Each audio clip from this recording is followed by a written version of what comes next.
Muy buenos días, amadas, amados en el Señor. Como siempre, les saludo fraterno desde mi lugar de trabajo, en mis horas de descanso, en las horas pasivas, como se denomina legalmente, donde tengo esta libertad de aprovechar bien el tiempo. Podría estar en otro tipo de actividades recreativas o de descanso propiamente tal, pero aprovecho estas ocasiones que Dios me concede para poder seguir sembrando un aporte en la obra del Señor. De esta manera, de esta forma virtual, a través de estos videos. Así es que nuevamente, detrás de este sencillo celular que tengo aquí, deseo compartir con ustedes, primero siempre la palabra del Señor, pero también reflexiones sobre la vida cristiana. Eh, Ustedes allí pueden buscar una cita bíblica que está en el libro de Jueces, en el capítulo 2, versículo 10. La cita bíblica en cuestión habla de, de un cambio inevitable que tiene el pueblo de Israel. Este pueblo de Israel, en su primera gran etapa de la historia de Israel, este pueblo que salió primero de Egipto y que luego marchó hacia la tierra de Canaán y luego conquistó la tierra de Canaán. Allí hay dos generaciones protagonistas de estos dos procesos, o estos procesos así en grande, eh, y luego se levanta una tercera generación, como es natural por lo demás, pero hay unos detalles sobre los que quisiera referirme en este video para llevarlos a una reflexión de la vida práctica. El texto dice que murió Josué, fue unido a sus padres y que también murió toda aquella generación, es decir, la generación de Josué, y que se levantó una tercera generación, la cual no conocía eh, la historia, no había visto, no había palpado los hechos gloriosos, todopoderosos que había hecho Jehová por Israel. Y debido a esa condición, si usted lee el contexto, antes del texto y después del texto, por esa condición, esa tercera generación se volvió completamente a la idolatría, le dio completamente las espaldas al Señor. Si bien las otras dos generaciones tuvieron distintos fallos, eh, esta generación en particular falló de una manera más fuerte, más radical, en el sentido de que simplemente le dio las espaldas por completo al Señor. Así que tenemos esa realidad como contexto, ¿no? En el texto bíblico. Eh, Pensando en esa historia, tratando en la gracia del Señor de trasladarme hasta ese lugar, eh, yo me preguntaba, ¿por qué a Israel le pasó esto? ¿Qué pasó con el Israel bíblico? ¿Por qué después de tanta intervención de Dios tan poderosa, tan magnífica, solo por recordar una, el cruce del Mar Rojo, solo por recordar aquello? eh, Luego vienen todos los otros milagros de alimentación, de sustento, eh, la nube de gloria sobre el tabernáculo en el desierto, eh, y tantas otras cosas que vivieron los israelitas. ¿Cómo fue posible que en algún momento estos israelitas terminasen siendo tan infieles? Repito, más allá de que las primeras dos generaciones cometieron errores y que fueron disciplinados por Dios, esta tercera generación simplemente rebalsó toda medida. ¿Qué pasó con ellos? ¿Por qué llegaron a esa situación? Bueno, en alguna forma creo que les afectó eh, no haberse preparado o no haber tomado primero conciencia de que iban a vivir tarde o temprano, a su debido tiempo, una crisis que es inevitable, es la crisis del cambio generacional. Es decir, nuestros mayores, querámoslo o no, un día se van a morir. Y podemos tener un liderazgo en la iglesia, en particular me voy a referir a la iglesia, un liderazgo en la iglesia hermoso, maravilloso, muy lleno de la unción del Señor, pero ese liderazgo en algún momento va a terminar, porque nadie es eterno aquí en la tierra, todos somos pasajeros, de tal manera que siempre debiéramos tomar conciencia de que enfrentaremos la crisis de un cambio. Parece que este Israel bíblico, el del Éxodo, el de la conquista de Canaán, y esta tercera generación ya asentada en Canaán, ya viviendo en Canaán, no tomaron plena conciencia de que este cambio vendría. Se muere Josué, el gran líder después de Moisés. Y a diferencia de la partida o de la muerte de Moisés, en donde había ya un reemplazante, había ya una continuidad del liderazgo en la persona de Josué, cuando Josué muere, parece ser que no se dio lo mismo, parece ser que no hubo una preparación, no hubo una antesala, no hubo una preparación para la continuidad del liderazgo. Y murió Josué, y si usted lo lee en el capítulo 1 del libro de Jueces, eh, el pueblo se pregunta, es decir, muere Josué y el pueblo se plantea, bueno, ¿qué haremos? ¿Qué hacemos? Ahora, ¿quién nos dirige? Y ahí recién ellos acuden a Jehová. Pero primero se plantearon, ¿quién nos lidera? ¿Quién va delante de nosotros? ¿Qué hacemos ahora? Y esto, mis amadas, mis amados, me lleva a pensar, esa realidad yo percibo y veo que se repite aún en pleno siglo XXI, por lo menos en el entorno cristiano donde yo me desenvuelvo. No quiero hablar de otras iglesias, de otras congregaciones que no conozco, pero tengo esta preocupación porque tal vez pueda ser esto algo más o menos general, dada la cultura moderna que hoy día tenemos. Yo decía a mis hermanos en mi iglesia, en alguna exhortación pública, que el ser humano tiene los rasgos que tiene Dios. Él nos creó a su imagen y semejanza. Por lo tanto, tenemos similitudes con Dios en todas las áreas de nuestra existencia. Y una de esas similitudes es que así como Dios es el mismo de ayer, hoy y de siempre, el ser humano también es el mismo ayer, hoy y lo seguirá siendo.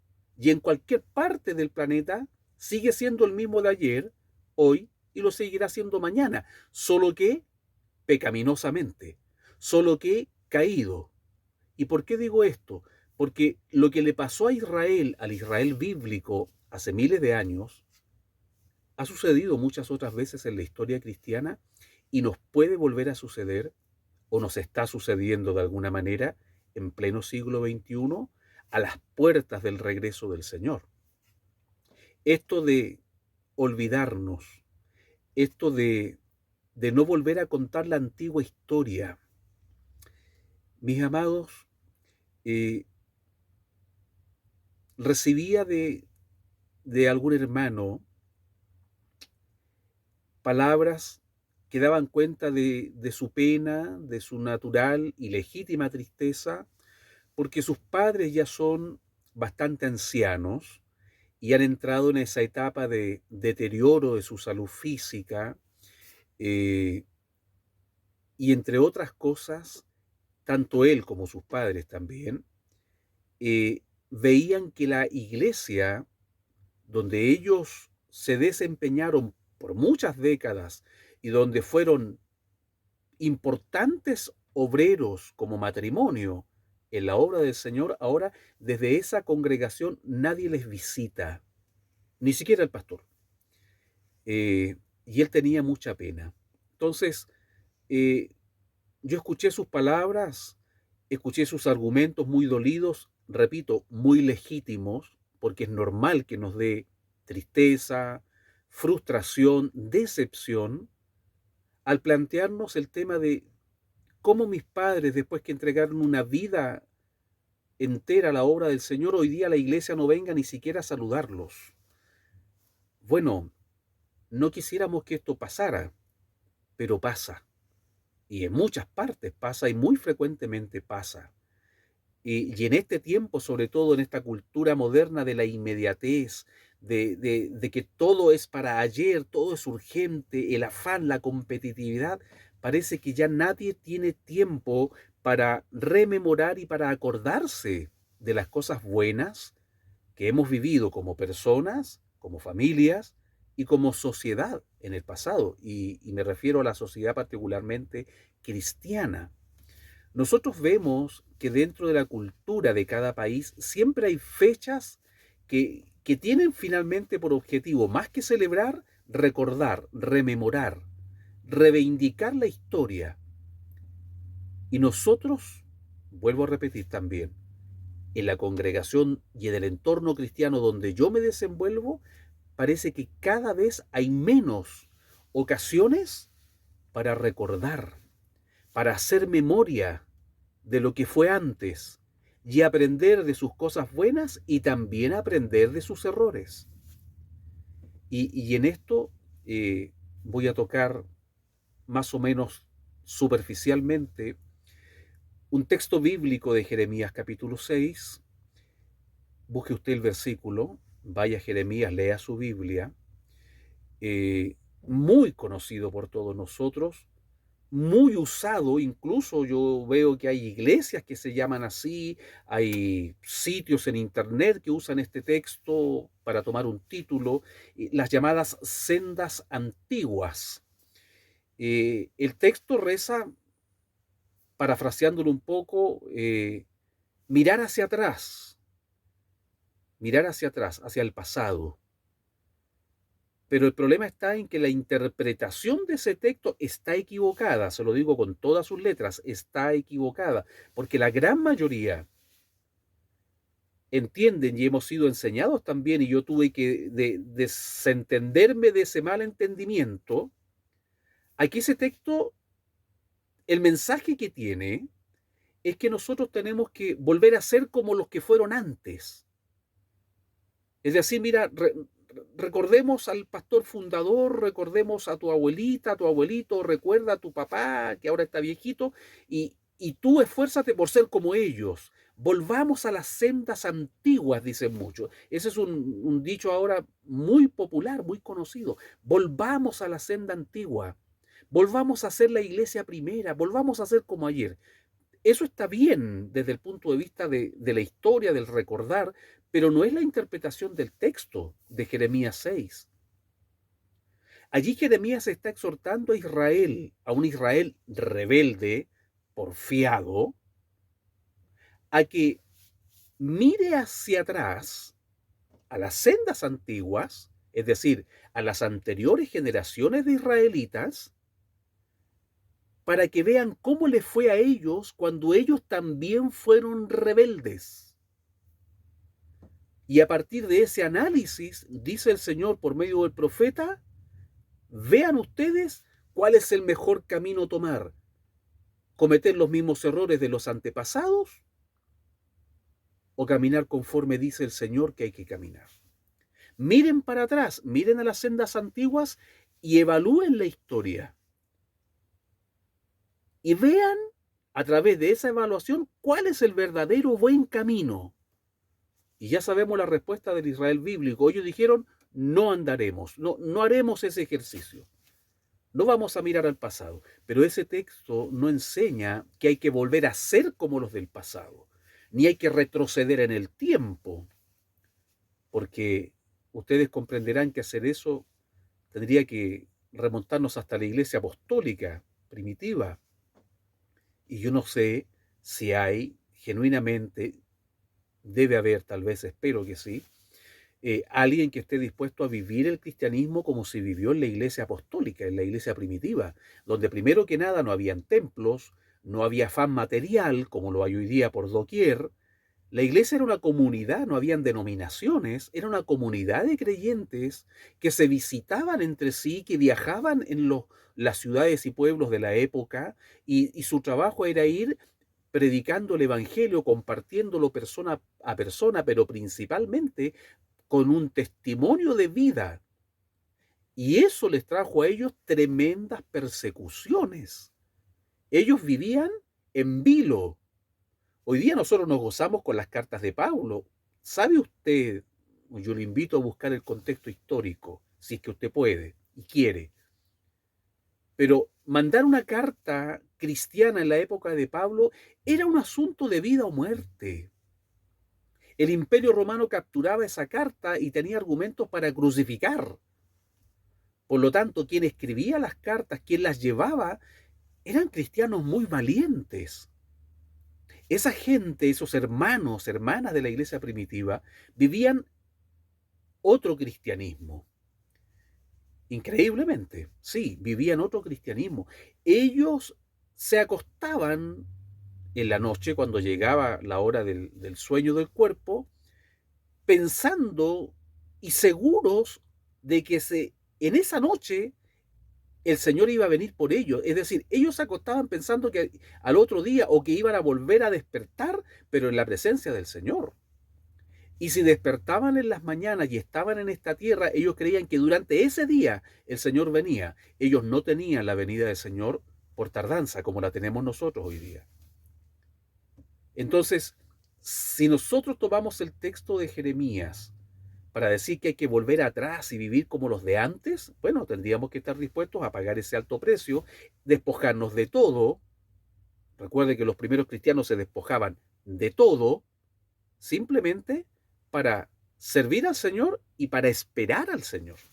Bueno, no vamos a hacer ese ejercicio, naturalmente, no lo vamos a hacer. Pero lo que sí podemos hacer con respecto al pasado es rememorar la historia de quienes pagaron seguramente un alto precio y un precio mucho más alto que el que usted y yo hemos tenido que pagar en alguna pequeña medida en los tiempos que vivimos. Porque la iglesia está perdiendo su historia. Hay sitios en internet que trabajan de una manera maravillosa, eh, reporteando, grabando testimonios de pastores, de esposas de pastores, de hermanas, hermanos antiguos, entre comillas, antes que mueran, para que nos quede un registro. Yo alabo a Dios por esos sitios, por esos hermanos y hermanas que trabajan en eso. Pero me gustaría que eso tuviera más y más publicidad, más y más llegada, porque la iglesia está perdiendo su memoria. Y un pueblo, si usted lo averigua, un pueblo sin historia es un pueblo que está destinado a desaparecer. Y fácilmente podemos desaparecer como congregación en alguna ciudad, como denominación en general. Si perdemos la esencia de nuestra historia, estamos en serio riesgo, amados hermanos, amadas hermanas. Ahora, en este mismo tema y en esta misma reflexión, en esta misma crisis de cambio generacional, tenemos unos actores a los que no les hemos hecho, creo yo, el debido reconocimiento que puede traerlos o seducirlos o conquistarlos o estimularlos a que vengan a Cristo. Y ese segmento de personas las tenemos catalogados bajo una frase cliché que no es bíblica. En otro video explico que eso no es bíblico, pero esto no es bíblico. Lo llamamos los hijos de la promesa. Las familias o los familiares de los hermanos y hermanas que han sido fieles en la iglesia y que han dado todo por la obra del Señor. Los hijos de la promesa. Bueno, hay una cantidad enorme de personas que están dentro de esa calificación, que no están en Cristo, pero cuyos familiares cristianos dieron todo por la obra del Señor, principalmente los padres. Y creo que nosotros no hemos hecho un verdadero reconocimiento de la ofrenda sacrificial que hicieron esos familiares, esos hijos, esas hijas, al ver cómo sus padres, por amor a la obra del Señor, del Evangelio y de la Iglesia, muchas veces fueron padres ausentes, lamentablemente. Así lo entendieron ellos, así se inspiraron ellos, así fueron enseñados ellos. No vamos a juzgar aquí si estuvieron mal o estuvieron bien. Lo que yo quiero resaltar es que hay familiares que nunca han recibido ni siquiera un muchas gracias por haber ofrendado a sus padres. Siempre, le decía hace poco en un audio un hermano, siempre nosotros tenemos la costumbre de decir, este gran siervo del Señor, esta gran sierva del Señor, este hermano, este varón de Dios, esta mujer de Dios.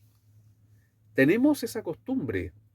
Y es cierto, en muchos casos, testimonio, gente fiel, trabajadora, esforzadísima. Pero nunca tenemos una palabra para decir gracias a quienes estuvieron detrás, anónimamente, de esos grandes hombres y mujeres de Dios. Yo les mando aquí un mensaje.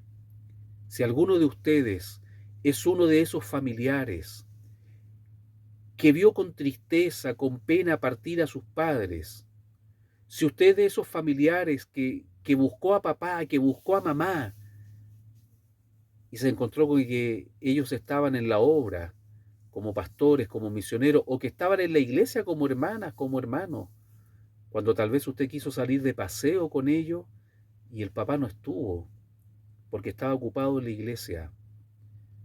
Eh, yo oro a Dios por ustedes para que el Señor derrame un bálsamo de consuelo que también traiga sanidad para esas heridas que han quedado. Porque sé positivamente que hay muchas personas que no vienen a Cristo porque sienten que sus padres les dejaron de lado por servir en una iglesia. Vuelvo a repetir, no soy juez de nadie. No voy a juzgar si los papás, las mamás, las abuelas, los abuelos que se entregaron con todo por la obra del Señor hicieron bien o mal dejando de lado a sus familias. Eso lo juzgará el Señor. Pero sí quiero decirles que tengo en mi corazón ese sentir y esa oración por ustedes. Que Dios derrame un bálsamo de consuelo sobre vuestros corazones y quiero invitarlos al Señor. No se asuste. Usted no tiene por qué cometer los errores que cometieron sus antepasados. A eso se refiere el texto de Jeremías capítulo 6. Hay que mirar las sendas antiguas para no cometer los mismos errores hoy día. Porque en las sendas antiguas no todo fue bueno. Hubieron grandes y graves errores que hoy día no debiéramos estar cometiéndolos de nuevo. Amados en el Señor, les dejo estas palabras de reflexión. Esto no es un sermón ni nada parecido, es una reflexión para que si usted está cerca de hermanos ancianos, de hermanas ancianas, procure en lo posible de darles un cariño de reconocimiento, una sencilla visita, ir a cantar unos coritos, unas alabanzas con ellos, de aquellos cantos que ellos entonaban en sus mejores años. Visítelos, hágalo. Y de paso, abrace a esa familia, abrace a ese hijo, a sus hijos, a esas hijas, que ven que la vida de sus papás se están apagando, que ya no se puede volver el tiempo atrás y que gran parte de esas vidas fue ofrendada para la iglesia. Abrace a esa familia para que ellos no se desalienten, no se desanimen y cuando sus seres queridos ya mayores no estén aquí en la vida terrenal presente, tengan ellos el deseo o la disposición de tomar su lugar. Que el Señor les bendiga. Les dejo estas palabras, esperando siempre que el Señor ponga en estas palabras gracia para que sea una palabra de vida y de aliento en vuestros corazones. Les mando un saludo fraterno desde el desierto de Atacama, vuestro hermano Nelson, vuestro servidor en Cristo el Señor. Que Dios les bendiga. Amén.